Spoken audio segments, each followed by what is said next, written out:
एक मंच पर दिखाई दिए मेवात के 3 दिग्गज नेता। आपको बता दें कि गुरुग्राम लोकसभा से कांग्रेस प्रत्याशी राज बब्बर के लिए आज सोमवार को फिरोजपुर झिरका विधानसभा के बड़कली व फिरोजपुर झिरका में चुनाव कार्यालयों का उपनेता एवं नूंह से विधायक आफ्ताब अहमद, पुनाहाना से मोहम्मद इलियास और फिरोजपुर झिरका से मामन खान इंजीनियर ने रिबन काटकर उद्घाटन किया। उद्घाटन कार्यक्रम के दौरान काफी संख्या में क्षेत्र से लोगों ने पहुंचकर कार्यक्रम की शोभा बढ़ाई। बड़कली चौक व फिरोजपुर झिरका में चुनाव कार्यालय के उद्घाटन के दौरान मेवात के तीनों कांग्रेस विधायक मौजूद रहे। उद्घाटन समारोह में पहुंचने पर तीनों कांग्रेसी विधायकों का फूल मालाओं से जोरदार स्वागत किया गया। वहीं पत्रकारों से बातचीत के दौरान कांग्रेस उपनेता आफ्ताब अहमद का कहना है कि गुरुग्राम लोकसभा से कांग्रेस प्रत्याशी राज बब्बर जी का चुनाव प्रचार जोर पकड़ता जा रहा है। इसी को लेकर फिरोजपुर झिरका विधानसभा के लिए बड़कली चौक व फिरोजपुर झिरका में कार्यालयों का उद्घाटन किया गया है। आफ्ताब अहमद बोले कि हम देख रहे हैं कि जनता का उत्साह कांग्रेस के प्रति दिखाई दे रहा है। भारतीय जनता पार्टी के प्रति जन आक्रोश उनकी विफलताओं का, उनकी जो विकास के नाम पर जुमलेबाजी से लोगों का बकाया है, लोग उसको अब समझ चुके हैं। नफरत और फूट की राजनीति भारतीय जनता पार्टी कर रही है। अब लोग बेहतर तरीके से उस बात को समझ चुके हैं। उन्होंने कहा है कि हम उम्मीद करते हैं कि हरियाणा में 10 की सीट लोकसभा 10 की 10 लोकसभा सीट और एक मुख्यमंत्री नायब सैनिक की उपचुनाव में होने वाली सीट कांग्रेस के खाते में आने वाली है। आफ्ताब अहमद ने कहा है कि हिंदुस्तान में एक और नए अध्याय की शुरुआत होगी। वहीं आपको बता दें कि उद्घाटन के दौरान विधायक मामन खान इंजीनियर का कहना है कि पिछला जो 2019 में इलेक्शन हुआ था उसमें भी मेवात के लोगों ने कांग्रेस को वोट दी थी और इस बार भी राज बब्बर को मेवात के इलाके से भारी मात्रा में वोट डाले जाने हैं। उन्होंने कहा है कि मेवात में लगातार गांव में जा रहा हूं और लोगों से राज बब्बर के हक में वोट डालने की अपील कर रहा हूं। लगातार हिंदू मुस्लिम दोनों समाज के लोगों का समर्थन व प्यार मिल रहा है।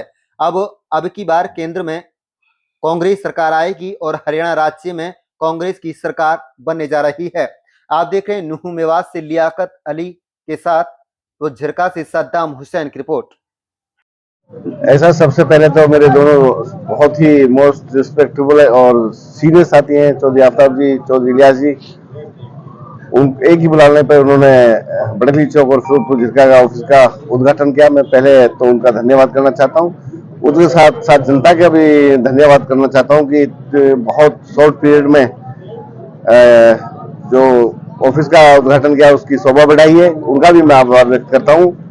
और जिस तरह से ये इलेक्शन है आप लोगों के सामने, पिछले भी जब 2019 में भी इलेक्शन हुआ था और अब 2024 में यहाँ के लोगों ने पहले भी कांग्रेस को 80% वोट दी थी और इस बार तो मुझे उम्मीद है जिस तरह से ये खेल कर रहे हैं, जिस तरह से संविधान को खत्म करने की कोशिश कर रहे हैं, जो हमारे बहुजन समाज पार्टी के लोग हैं, दोस्त हैं सब, वो भी इस बार कांग्रेस को वोट दे रहे हैं और 100 के 100% हिंदू मुस्लिम मिलकर के नहीं मेवात के कांग्रेस के प्रत्याशी राज बब्बर जी को 100 के 100% वोट देने का काम करेंगे।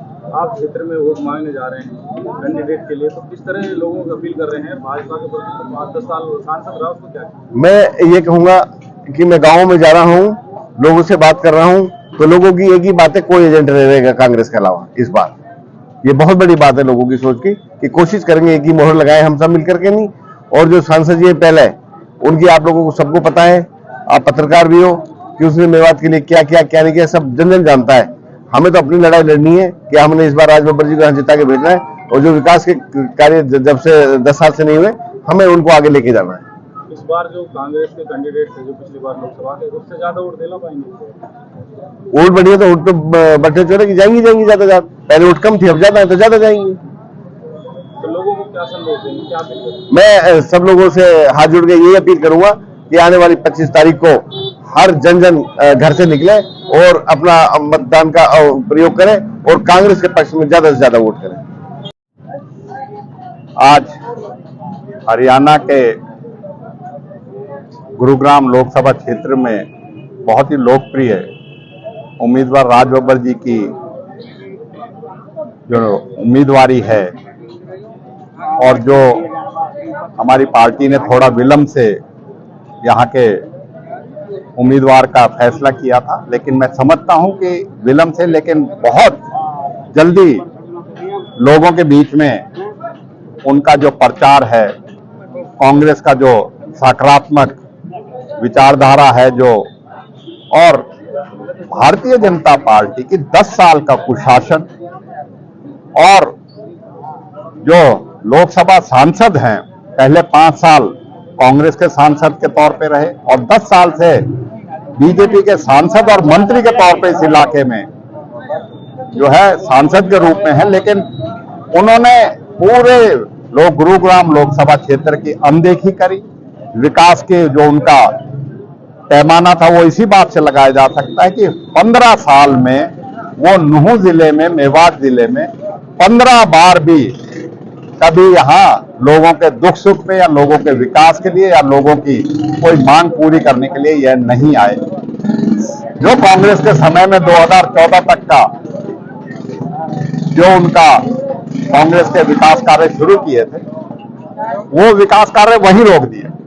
248A का 4 लेनिंग क्यों नहीं कराई जब वो केंद्रीय मंत्री थे? क्यों 2018 में केंद्र सरकार ने, जिसका वो मंत्री थे, उसने फैसला बदल के मुंबई एक्सप्रेसवे के एवज में इस खबर रोका? और ये हमारे लिए इतनी जरूरी थी जो, क्योंकि कांग्रेस ने इसको मंजूर किया था, आज वो खूनी सड़क कहलाई जाती है। आज हर दिन कोई दिन ऐसा नहीं होता जिससे कोई मासूम निर्दोष की वो जो है और इतना ट्रैफिक है कि एक्सीडेंट में जो जान ना गंवाता हो। क्या कारण है कि मेडिकल कॉलेज, जो शहीद हसन का मेडिकल कॉलेज बनाया केंद्रीय मंत्री रहते हुए और हरियाणा में डबल इंजन की सरकार होते हुए, और क्यों अनदेखी हुई? कौन जिम्मेवार है? क्यों यहाँ के विकास में जो कार्य हो रहे थे क्यों रोका गया? कौन उसका रोकने का किसकी जिम्मेवारी है? और आज कहीं खुद भी आ रहे हैं, कहीं परिवारजन के और लोग भी आ रहे हैं। अब क्या जरूरत है? एक तरफ भाषण मुंह में देते हैं, मैं तो जीत ही रहा हूं। जब जीत ही रहे हैं तो क्यों फिर हर रोज यहाँ लोगों के बीच में चुनाव में यहाँ के, और पहले आई नहीं कभी भी, आज क्या जरूरत पड़ेगी कि हर रोज यहाँ के दौरे कर रहे किसी चीज के लिए? मुझे पूरा यकीन है गुरुग्राम की और हरियाणा की जनता में भारतीय जनता पार्टी का जो भ्रष्टाचारी, जो इनका अनदेखी और हरियाणा के भाईचारे को ठप करने का, बर्बाद करने का और नफरत की राजनीति को लोग समझ चुके हैं और इनकी पोल खुल चुकी है। और यहां से के सांसद की तो और भी ज्यादा जो है वो कहीं की बात कर ले, हम गुड़गांव भी जा रहे हैं, रेवाड़ी भी जा रहे हैं, आपकी बार वो वहां से भी हार रहे हैं और यहां से भी हारेंगे। 10 की 10 लोकसभा और 1 मुख्यमंत्री जहां से स्वयं उपचुनाव लड़ रहे हैं विधानसभा का, 11 की 11 सीटों पे इंडिया कांग्रेस गठबंधन हरियाणा में जीतने जा रही है। और हिंदुस्तान में आज चौथे चरण का मतदान हो रहा है। 3 चरणों में भी जीत रही है और चौथे चरण में आज इंडिया कांग्रेस गठबंधन की हवा चल रही है। और मैं समझता हूं कि 7वें चरण तक पूरी तरह इंडिया कांग्रेस का गठबंधन पूरे देश में राज करेगा और भारतीय जनता पार्टी की सरकार जा रही है। झूठ जुमलों की राजनीति खत्म होगी और भाईचारे और प्रेम और नफरत की राजनीति खत्म होकर फिर से कांग्रेस की नीतियां, कांग्रेस इंडिया गठबंधन की जो नेतृत्व में हिंदुस्तान में भी और हरियाणा में भी सरकार बने। मंत्री जी आज